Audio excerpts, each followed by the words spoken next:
Good morning. Welcome back to Bookeemonsters. My name is PK. It is Tuesday, February 6th, and we are here to look at the new releases that are being set into the wild today. And today is Tuesday, so we look at mysteries. I tell you, I woke up in the middle of the night and I swore it was Saturday. I really had to think hard, like, wait a minute. No, no, it's not. Good morning, Mary. Happy Tuesday. Hi, Kim. Good morning. And Mary says, Hi, Kim. Hope you're feeling well today. Oh, yes. Thanks. You too. Headed to doctor tomorrow. What the health issues are going on? Oh, no fun. Sorry to hear that, Kim, but hope it all works out well for you. I know it is no fun to feel lousy. Absolutely. We didn't get to go to the vet yesterday for Keo because the receptionist called in sick. So far, she's not sent me a text that she will not be there, so hopefully I can get Keo there this afternoon. He's got a rash and his eyes are just blech. So it's beyond me. Gotta see the doctor. All right. In news, yes, there are sprints this evening at 6:05 Mountain Time, 8:05 Eastern. Sometimes I start a little earlier if traffic is going home. Traffic is going in my favor, and the walk goes well with Keo. So uh, be sure to get the notification bell because sometimes it starts a little earlier than 6:05. So I do sprints every Tuesday and Thursday evening and Saturday afternoon. Need to talk to her about applying for Social Security disability. Oh dear. Yeah, yeah. If it helps, it helps. Let's see. I am currently reading a retro romance for retro romance in February. This is part of the short-lived Harlequin flip side category line, and this is called Forget Prince Charming by Natalie Stenzel, I believe. It's hard to see there. Reading fantasy for my fantasy personal readathon, Green Rider by Kristen Britton, and historical mystery Deadly Secrets by Carla Simpson, second in that series. But let us look at what is new today, this week. Good luck with the vet. Sorry to hear Keo has issues. He's always got issues. He's allergic, I think, to air or water. Kim had to retire in December. Plan had always been 4 more years. Oh, because of disability. Oh, I'm so sorry. We're going to the library today. How fun getting training to be a volunteer in the Friends of the Library bookstore. Should be fun. I feel right. Yes, you will, Ms. Librarian. All right. So first up in the new releases this week, a new one by Jonathan Kellerman. Good for him in the Alex Delaware. This is 30 something fifth, I think. This is called The Ghost Orchid. The Ghost Orchid. Psychologist Alex Delaware and Detective Milo Sturgis confront a baffling, vicious double homicide that leads them to long-buried secrets worth killing for, etc., etc. LAPD homicide lieutenant Milo Sturgis sees it all the time. Reinventions, a way of life in the city fueled by fantasy. But try as you might to erase the person you once were, there are those who will never forget the past, and who can still find you. A pool boy enters the secluded Bel Air property and discovers two bodies floating in the bright blue water. Gio Aggiunta, the playboy heir to an Italian shoe empire, and a gorgeous, even wealthier neighbor named Megan March, a married neighbor. An illicit affair stoking rage is a perfect motive, but a double in this neighborhood of gated estates isn't something you see every day. The house is untouched, no forced entry, no forensic evidence. The case has that feeling, and when that happens, Milo turns to his friend, the brilliant psychologist Alex Delaware. As Milo and Alex investigate both victims, they discover two troubled pasts. And as they dig deeper, Megan March's very identity begins to blur. Who was this glamorous but conflicted woman? Did her past catch up to her? Or did Gio's family connections create a threat, spawning two continents? Chasing down the answers leads Alex and Milo on the exploration of LA's darkest side as they contend with one of the most shocking cases of their careers and learn that some secrets are best left buried in the past. That is The Ghost Orchid by Jonathan Kellerman. Terry Hayes, this is a thriller, The Year of the Locust. If, like Kane, you're a denied access entry spy for the CIA, then boundaries have no meaning. Your function is to go in, do whatever is required, and get out again by whatever means necessary. You know when to run, you know when to hide, and when to shoot. But some places don't play by the rules. Some places are too dangerous, even for a man of Kane's experience. The Badlands, where the borders of Pakistan, Iran, and Afghanistan meet, are such a place where violence is the only way to survive. Kane travels there to exfiltrate a man with vital information for the safety of the West, but instead he meets an adversary who will take the world to the brink of extinction. A frightening, clever, vicious man with blood on his hands and vengeance in his heart. I must be in the mood for like a contemporary mystery because both of those are sounding really good. Yes, Kellerman is a very big name. I'm surprised that he's still writing, and I might have read the first one a long time ago. Kim says, I started my career with our school district in the library. 3 years. We opened a library in 1994. In 1993. So books go way back with both of you. Night Watching by Tracy Sierra.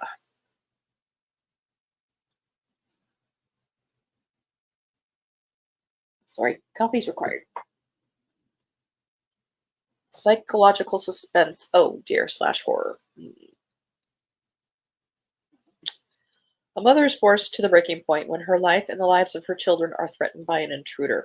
Home alone with her young children during a blizzard, a mother tucks her son back into bed in the middle of the night. She hears a noise. Old houses are always making some kind of noise, but this sound is disturbingly familiar. It's the tread of footsteps, unusually heavy and slow, coming up the stairs. She sees the figure of a man appear down the hallway, shrouded in the shadows. Terrified, she quietly wakes her children and hustles them into the oldest part of the house, a tiny secret room concealed behind a wall. There they hide as the man searches for them, trying to tempt the children out with promises and scare the mother into surrender. In the suffocating darkness, the woman struggles to remain calm, to plan. Should she search for a weapon or attempt escape? But it's blizzarding. But then she catches another glimpse of him, that face, that voice, and at once she knows her situation is even more dire than she feared, because she knows exactly who he is and what he wants. Everyone Who Can Forgive Me Is Dead. Well, it's kind of inconvenient. By Jenny Hollander. She has everything to live for and everything to hide. 9 years ago, with the world's eyes on her, Charlie Colbert fled. The press and the police called Charlie a witness to the nightmarish events at her elite graduate school on Christmas Eve, events known to the public as Scarlet Christmas, though Charlie knows she was much more than that. Now Charlie has meticulously rebuilt her life. She's the editor-in-chief of a major magazine, engaged to the golden child of the publishing industry, and hell-bent on never ever letting her guard down again. Well, she's not exactly hiding, is she?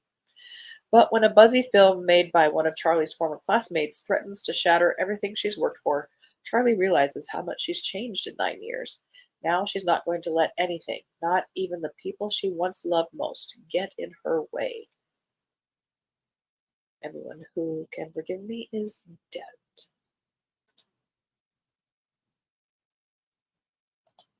Kim, I'm a retired public library director, been in libraries my whole life, retired in 2017, and so it will be nice to return with a lot less responsibility. Yep, once you retire, those volunteer guys get you. Kim, I had plans of getting a degree in library science or media specialist, but decided I really didn't want to go back to school. I have a business degree. I ended my career in human resources, worked for 31 years. You put in your time. Now, this one I believe is fantasy, which we will look at tomorrow. No, Thursday. Mike Lawson, Kingpin, a Joe DeMarco thriller. I'm familiar with the author. I don't think I've read any. Starring his beloved Washington, D.C. troubleshooter Joe DeMarco.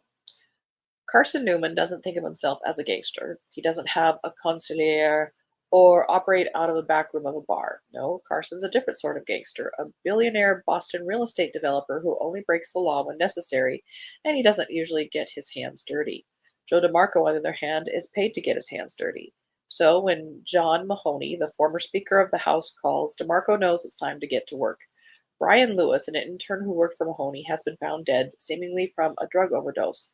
But Brian didn't seem like a drug user, and even more concerning, he seemed to be on the cusp of releasing a report that identified a group of politicians who had taken bribes. A group? It's all of them. End commentary. Brian's mom is convinced that Brian was murdered because of what he'd learned, and it doesn't take long for DeMarco to come to a similar conclusion, a conclusion that points to Carson Newman's empire. In a city full of shadowy agreements and duplicitous deals, DeMarco will soon learn that to get to the bottom of Brian's death, he'll have to look at people perched at the very top of the world.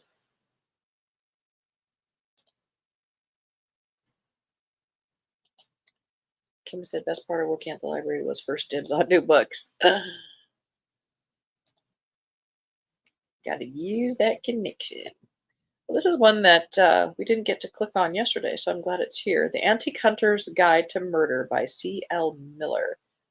This is a debut novel. A former antique hunter investigates a suspicious death at an isolated English manor, embroiling her back in the dangerous world of tracking stolen artifacts. Color me intrigued. What antique would you kill for? Books. Freya Lockwood is shocked when she learns that Arthur Crockleford, antiques dealer and her estranged mentor, has died under mysterious circumstances.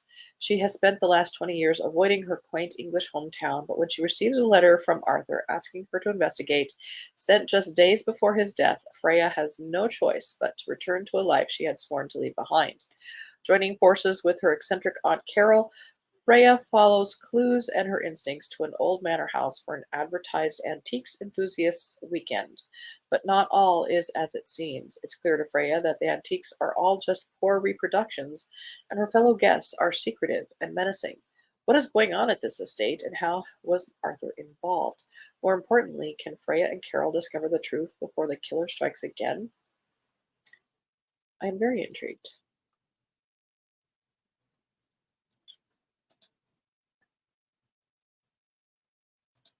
The Teacher by Frida McFadden, big name, popular name recently. Psychological thriller. Lesson number 1: trust no one. Eve has a good life. She gets up every day, gets a kiss from her husband Nate, and heads off to teach math at the local high school. All is as it should be, except dot dot dot. Last year, Kasem High was rocked by a scandal involving a student-teacher affair with one student, Addie, at its center. But Eve knows there is far more to these ugly rumors than meets the eye. Addie can't be trusted. She lies. She hurts people. She destroys lives. At least that's what everyone says. But nobody knows the real Addie. Nobody knows the secrets that could destroy her, and Addie will do anything to keep it quiet. Eh. Hollywood Hustle by John Lindstrom. Oh, apparently he's an actor. Set in the dark underbelly of the LA film industry, Hollywood Hustle is the perfect read for fans of blah blah. Winston Green, a has-been film star, wakes one morning to find his 6-year-old granddaughter at his bedside, traumatized, unattended, and gripping onto a thumb drive. She comes bearing video proof that her mother, Wynn's troubled adult daughter, has been kidnapped by a murderous gang, demanding all his movie money for her safe return. But what they don't know is his movie money is long gone. Unable to go to the police for fear the kidnappers will make good on their promise to kill his daughter, Winston turns to two close friends, a legendary Hollywood stuntman and a disgraced former LAPD detective. There's no easy way out for Winston or his daughter. The gang is violent and willing to do anything to get the money they're after. And Winston begins to realize that to get his daughter back, he'll have to beat the kidnappers at their own game.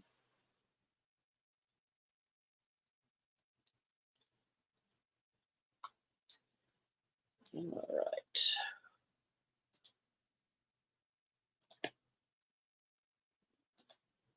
Final Appeal by Holy Moly. Remiges Mraz. Okay, I'm sorry. I'm so sorry. A charismatic defense lawyer faces a horrific case where nothing is as it seems in this international best-selling thriller, blah blah blah. And they've made it into a TV show. When whip-smart criminal defense lawyer Joanna Chilka is tasked with defending the son of her law firm's biggest client, she is stumped for the first time in her career. Her client, Peter Langer Jr., does not admit guilt, but neither does he claim innocence. Assisted by the firm's newest trainee, Cordian Orinsky, Joanna finds herself in a maze of tangled evidence. Pyotr is alleged to have sat in his apartment for 10 days with two corpses before calmly opening the door to the police as if nothing had happened. But the truth is far more complex and shocking than they could have imagined. Joanna and Cordian face a treacherous situation, and with the spotlight on them, a killer may have them both on his hit list.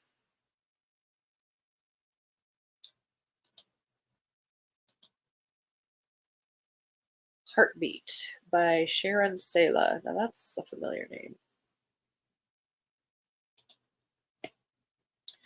Third in Jubilee, Kentucky.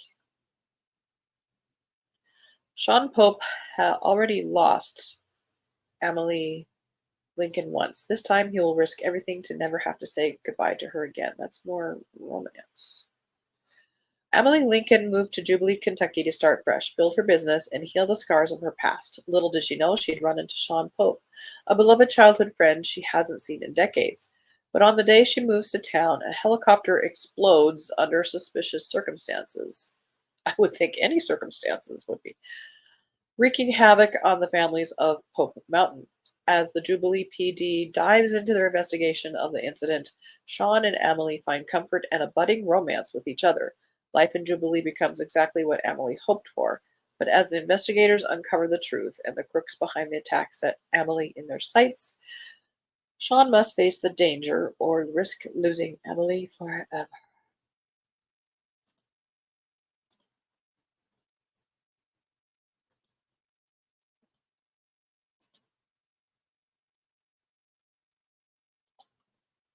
Pretty sure that he had played twins on General Hospital, one good, one evil.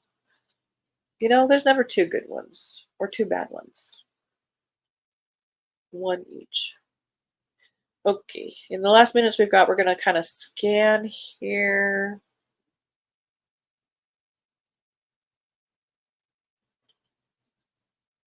We're going to avoid the cozy ones for the moment.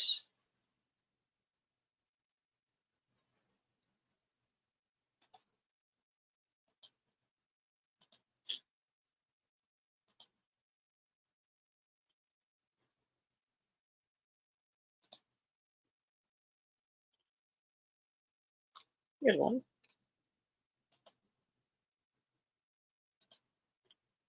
Robert Littell, big name, writes big books. Oh, this one's not so big. A Plague on Both Your Houses, a novel in the shadow of the Russian mafia. On Christmas Day, 1991, Mikhail Gorbachev delivered a 10-minute televised speech announcing his resignation as Soviet president. Moments later, with little pomp and less circumstance, the red flag was lowered from its floodlit perch atop the Kremlin, and the Soviet Union ceases to exist. Into the vacuum, before a new democracy has time to put down roots, surged the Russian mafia, supplying what the new state could not: Krisha, or roof, protection for the privately owned businesses sprouting up across the country. Rivalries turned bloody as Moscow's Jewish mafia battled the Osset Voryvizakon, literally thieves-in-law, for control of the city. Caught up in the mayhem, Yulia, only daughter of the Jewish mafia godfather, and Roman, only son of the Osset mafia godfather, navigated the minefield of a star-crossed love affair as they attempted to escape a destiny that appears preordained. Is a fictional story of one bloody episode in Moscow's Great Turf War, when clans fought brutally in the streets and the future of the Russian nation was anything but assured. Interesting. I love historical mysteries, stories, etc. Russia doesn't really interest me, geographically.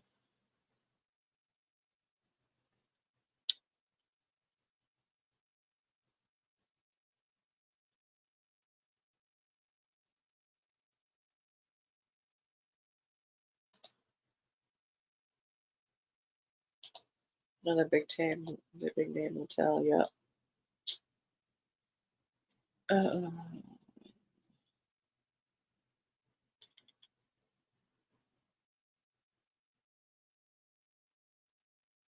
I'm gonna keep scrolling for the moment. We've only got another minute here.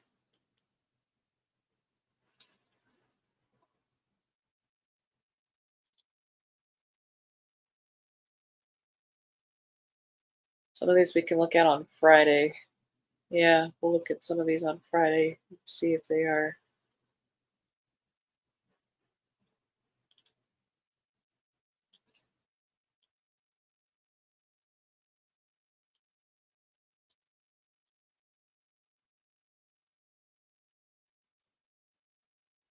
But I think of everything that we looked at, the Antique Hunter's Guide to Murder is kind of calling to me to check out further, personally.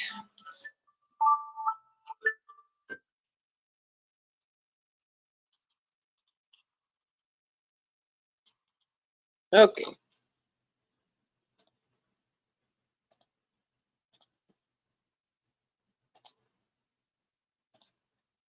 All righty, guys, that's it for today. Thank you so much for tuning in. We do have sprints tonight, 6:05 Mountain Time, 8:05 Eastern, sometimes starting a little bit earlier. I'm going to be crocheting big time. I was going to be making a gift Afghan for a wedding and found out yesterday it is happening on March 5th. Not that it has to be there, on time or anything, but crunch time is happening. So I just got the yarn yesterday and it's gorgeous, gorgeous yarn. But the other yarn isn't gonna, other half of it doesn't show up until tomorrow. But I really, really, really need to start working on that because I felt like this is a giftie that my very first Afghan that I was working on in December. Um, she got the very first one I ever completed, and there were major flaws. I was learning. And so I really would like to do a nicer one for her slash them. So that I'll be working on that and listening to some kind of audio for tonight commercial. Um, but hopefully you guys have a very good Tuesday. And if you are watching it later, thank you for watching it later. And for those who are watching it now, thank you for watching it now. Uh, Tomorrow we'll be looking at the romances. Y'all have a good day. To see y'all tonight. Awesome. And as the banner says here, don't be a bookworm, be a bookie monster. Nom nom nom. Have a good day. God bless.